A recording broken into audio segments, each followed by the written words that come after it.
Hello friends, अस्सलाम वालेकुम and welcome to reality stories. दोस्तों, इस कहानी में हम जापान की तरफ चलेंगे और मैं आपको जापान के एक इंतहाई खतरनाक गैंग की कहानी सुनाऊंगा। इसका नाम यकूजा गैंग है। ये गैंग दुनिया के सबसे खतरनाक गैंग्स में से एक माना जाता है। ये कहानी काफी हैरानकुन है। दोस्तों, यकूजा गैंग की कहानी आज से 420 साल पहले शुरू हुई थी। उस वक्त जापान में कुछ खानदानों को कम जात का समझा जाता था। इनकी माशरे में बिल्कुल भी इज्जत नहीं थी।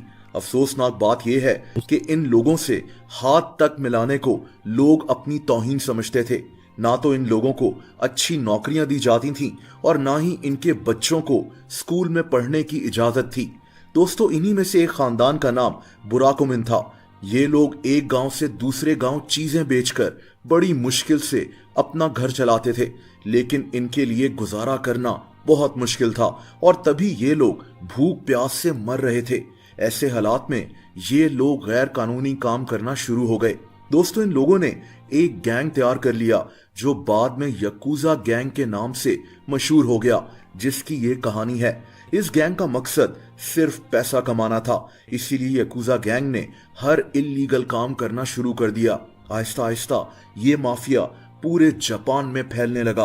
दोस्तों, वक्त गुजरने के साथ साथ यकूजा गैंग में बहुत से ऐसे दूसरे खानदान भी शामिल हो गए। सिर्फ चंद सालों में इस गैंग की दहशत पूरे जापान में फैल गई। इस गैंग के लोग अपने जिस्म पर मुख्तलिफ किस्म के टैटूज बनवाते थे। इनके बाल, इनके कपड़े सबसे मुख्तलिफ होते थे, जो इस गैंग की पहचान थे। दोस्तों, इस गैंग में शामिल होने वाला हर इंसान अपनी फैमिली को भी छोड़ देता था। 1800s में ये गैंग जापान की सियासत में भी टांग अड़ाने लगा। ये लोग जापान की मुख्तलिफ पॉलिटिकल पार्टीज को भी सपोर्ट करते थे।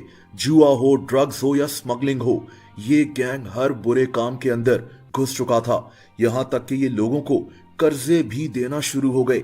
यानी यकूजा गैंग जापान के कल्चर का एक हिस्सा बन चुका था। दोस्तों, एक अंदाजे के मुताबिक यकूजा के 5200 गैंग्स पूरे जापान में ऑपरेट कर रहे थे। इस गैंग के कुछ ग्रुप्स गैर कानूनी तरीके से रकम कमाते थे और कुछ ग्रुप्स इस ब्लैक मनी को व्हाइट मनी में तब्दील करते थे। ये गैंग इतना ताकतवर हो गया था कि कोई भी इनके खिलाफ आवाज नहीं उठाता था। दोस्तों, वक्त के साथ साथ अंधाधुंध दौलत और ताकत की वजह से ये गैंग्स आपस में ही लड़ना शुरू हो गए।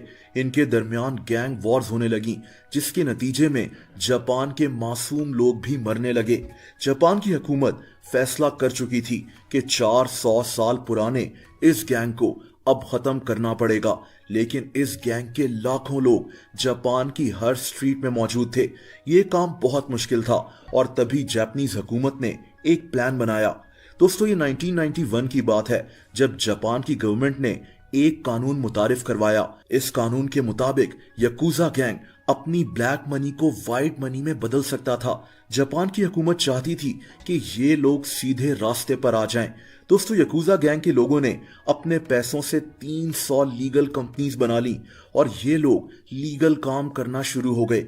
इस तरह इस माफिया के ज्यादातर मेंबर्स इलीगल कामों के बजाय लीगल कामों में दिलचस्पी लेने लगे और आहिस्ता आहिस्ता यकूजा गैंग की तादाद में कमी होने लगी। जापान की हुकूमत का प्लान कामयाब हो रहा था। 1960 में जहां इस माफिया के 2 लाख मेंबर्स थे, वहीं 2007 में ये तादाद आधी हो गई थी। आज भी ये गैंग जापान और दूसरे मुल्कों में ऑपरेट कर रहा है, लेकिन इनकी तादाद बहुत कम हो गई है। बहरहाल 400 साल पुराने इस गैंग ने कभी जापान के लोगों को दहशत में डालकर रखा हुआ था। दोस्तों, अगर आप मुझे इंस्टाग्राम पर भी फॉलो करना चाहें तो उसका लिंक नीचे मौजूद है।